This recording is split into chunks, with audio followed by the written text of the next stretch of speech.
नमस्ते। आज हम मुगल बादशाह अकबर के बारे में जो जानकारी हमारे पास है उसको थोड़ा खंगालने वाले हैं। जी। हमारे पास जो सामग्री है वो अकबर की लड़ाइयों और उनकी कुछ खास नीतियों का ना एक सीधा साधा ब्यौरा देती है। बहुत आसान भाषा में। हाँ, तो आज का मकसद साफ है। इस जानकारी के आईने में अकबर के दौर की जो मुख्य बातें हैं उनको समझना, बिल्कुल। उनके फौजी अभियानों से लेकर उनके राज चलाने के तरीके और संस्कृति को कैसे उन्होंने देखा, ये सब देखते हैं ये ब्यौरा क्या बताता है। बिल्कुल। और ये देखना दिलचस्प होगा कि ये जानकारी किस तरह अकबर की शख्सियत के अलग-अलग पहलुओं को सामने रखती है। हाँ, सिर्फ एक जंग जीतने वाले बादशाह के तौर पर नहीं, बल्कि एक शासक के तौर पर, एक विचारक के तौर पर, सही। कैसे उन्होंने अलग-अलग सोच के लोगों को साथ लिया। हाँ तो चलिए इस ब्यौरे की तह में उतरते हैं। हाँ, तो शुरुआत करते हैं फौजी मुहिमों से। ये ब्यौरा साफ तौर पर 1556 में पानीपत की दूसरी लड़ाई का जिक्र करता है। जी। हिमू के खिलाफ अकबर की ये पहली बड़ी जीत बताई गई है इसमें। और ये बात अहम है। इस विवरण के मुताबिक ये लड़ाई अकबर के शासन की बुनियाद पक्की करने वाली साबित हुई। अच्छा।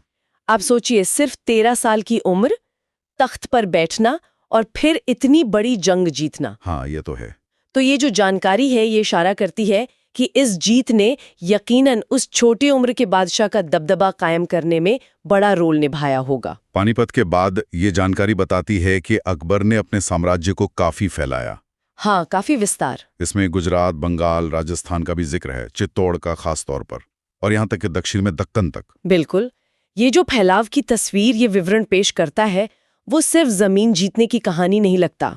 ये दिखाता है कि अकबर के पास एक बड़ी सोच वाली फौजी रणनीति थी और उसे अमल में लाने की ताकत भी। सही। और इसी वजह से, जैसा यहाँ बताया गया है, मुगल साम्राज्य का असर उपमहाद्वीप के इतने बड़े हिस्से पर फैल सका। फिर आता है 1576 का हल्दी घाटी का युद्ध, महाराणा प्रताप और अकबर की फौज के बीच। हाँ, ये बहुत मशहूर युद्ध है। इस जंग के बारे में ये जानकारी एक दिलचस्प बात कहती है कि ये अनिर्णित रही, मतलब कोई साफ नतीजा नहीं निकला। हाँ, ये कहने का अंदाज ना इस विवरण का ये गौर करने लायक है। ऐसा लगता है कि ये विवरण किसी एक पक्ष को विजेता बताने से बच रहा है। अच्छा। हाँ, इसके बजाय ये दोनों तरफ की बहादुरी का जिक्र करता है, महाराणा प्रताप की भी और अकबर की सेना की भी। तो मतलब एक तरह का सम्मान दोनों पक्षों के लिए। हाँ, शायद उस टकराव की पेचीदगी दिखाने की कोशिश है। जैसा इस विवरण में लिखा गया है, ये सिर्फ हार जीत का मामला नहीं, बल्कि शौर्य की कहानी के तौर पर इसे पेश किया गया है। ठीक है, तो फौजी कामयाबियों से साम्राज्य तो फैला, लेकिन ये जानकारी ये भी इशारा करती है कि अकबर सिर्फ तलवार के दम पर ही राज नहीं करना चाहते थे। बिल्कुल सही। उनकी कुछ नीतियां भी काफी दिलचस्प बताई गई हैं, उन पे बात करते हैं। हाँ, जरूर। सबसे पहले राजपूत नीति का जिक्र आता है।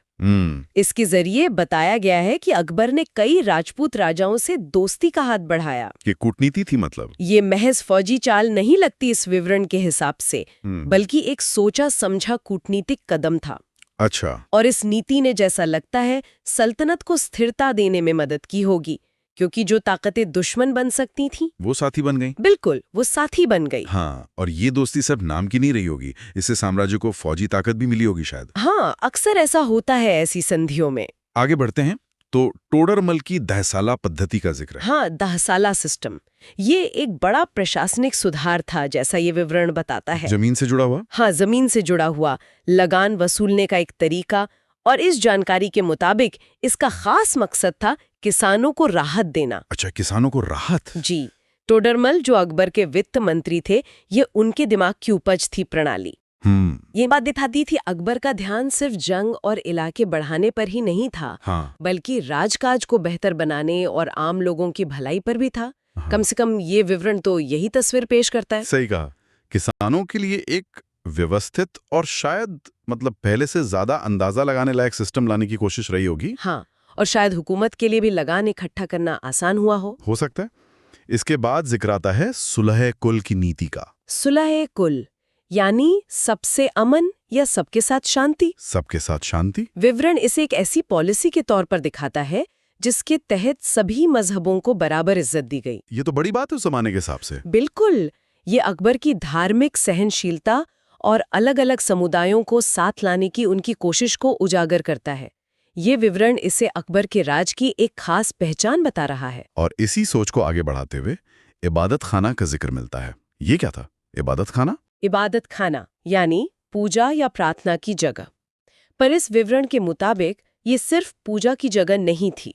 अच्छा। ये वो जगह थी जहां अकबर अलग अलग मजहबों के विद्वानों और मानने वालों के साथ बैठकर बातचीत करते थे, विचार विमर्श करते थे। मतलब डिबेट्स होती थी। हाँ, कह सकते हैं। इसका मकसद अलग अलग धार्मिक विचारों को समझना और उन पर बहस करना था। ये अकबर की जानने की इच्छा और सच की तलाश को दिखाता है, जैसा इस जानकारी से लगता है। ये सिर्फ बर्दाश्त करने की बात नहीं थी, बल्कि दूसरे धर्मों और विश्वासों को सक्रिय रूप से समझने की कोशिश थी। वाकई ये बहुत दिलचस्प है कि एक बादशाह इस तरह की खुली बहस को बढ़ावा दे रहा था। जी। और फिर 1582 में ये जानकारी बताती है कि अकबर ने दीन-ए-इलाही नाम का एक नया धर्म या विश्वास का तरीका शुरू किया। हाँ, ये विवरण इसे एक नए धर्म के तौर पर पेश करता है। हालांकि देखिए, इतिहासकार इस पर बहस करते हैं कि ये असल में क्या था। हाँ, सुना है मैंने भी। क्या सचमुच एक नया मजहब या कोई नैतिक नियम कानून का सेट या फिर कोई सूफी सिलसिले जैसा कुछ? लेकिन ये विवरण इसे अकबर की एक नई पहल के रूप में जरूर सामने रखता है। लगता है जैसे ये उनकी धार्मिक खोज और सुलह कुल वाले विचारों का ही एक अगला कदम था। शायद अलग-अलग धर्मों की अच्छी बातों को एक जगह लाने की कोशिश। हाँ, ऐसा अंदाजा लगता है इस ब्यौरे को पढ़कर। तो हमने फौजी जीतें देखी, राज चलाने के नए तरीके देखे और धार्मिक नीतियों पर भी बात की। ये विवरण ये भी कहता है कि अकबर कला, संगीत और तहजीब के भी बड़े कद्रदान थे। बिल्कुल, ये पहलू भी इस जानकारी में उभारा गया है। ये बताता है कि अकबर सिर्फ एक योद्धा या शासक ही नहीं थे, बल्कि कला और संस्कृति को सहेजने वाले, उन्हें बढ़ावा देने वाले भी थे। इससे माहौल भी बनता होगा दरबार में। यकीनन, ऐसे माहौल ने नई सोच और हुनर को पनपने का मौका दिया होगा और सल्तनत की सांस्कृतिक शान बढ़ाई होगी। और इसका सबसे मशहूर उदाहरण शायद उनके दरबार के नवरत्न हैं। हाँ, नवरत्न। ये विवरण खास तौर पर तानसेन, बीरबल और अबुल फजल का नाम लेता है। हाँ, नवरत्न यानी 9 हीरे या 9 अनमोल लोग। इन 3 नामों का जिक्र करके ये जानकारी शायद ये दिखाना चाहती है कि अकबर के दरबार में अलग-अलग हुनर और काबिलियत की कितनी कद्र थी। सही। तानसेन संगीत के जादूगर थे, बीरबल अपनी अक्लमंदी और हाजिर जवाबी के लिए मशहूर थे। हाँ, उनके किस्से तो बहुत मशहूर हैं। और अबुल फजल एक बड़े विद्वान और इतिहासकार थे जिन्होंने अकबरनामा जैसा अहम दस्तावेज लिखा।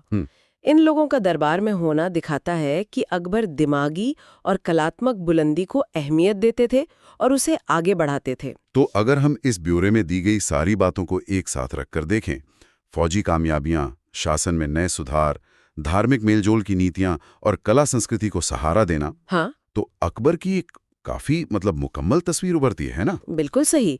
ये विवरण इन सभी धागों को जोड़कर अकबर का एक पूरा मूल्यांकन पेश करने की कोशिश करता है। ये उन्हें सिर्फ एक फतह हासिल करने वाले बादशाह के तौर पर नहीं देखता, बल्कि इसी विवरण के शब्दों में कहें तो एक महान विचारक के रूप में दिखाता है। एक महान विचारक। हाँ, इस जानकारी का निचोड़ यह लगता है कि अकबर ने भारत को एकता, सहिष्णुता और शक्ति का प्रतीक बनाने की कोशिश की। ये एक बड़ा दावा है। ऐसा लगता है कि ये विवरण फौजी ताकत, अच्छे इंतजाम और सांस्कृतिक धार्मिक समावेश, यानी सबको साथ लेकर चलने की नीति, इन सब के मेल पर जोर दे रहा है। हाँ, और शायद यही इस जानकारी का खास पैगाम है। ये अकबर को एक ऐसे शासक के तौर पर पेश करता है जिसने ये समझा कि एक टिकाऊ और खुशहाल सल्तनत बनाने के लिए सिर्फ फौजी जीते ही काफी नहीं है। सही। उसके लिए अच्छा शासन, अलग अलग समुदायों के बीच तालमेल और सांस्कृतिक तरक्की भी जरूरी है। ये विवरण अकबर की विरासत को इसी कई परतों वाले नजरिए से देखता है। तो इस जानकारी को हमने जो खंगाला, उससे अकबर के दौर की कुछ खास बातें सामने आईं।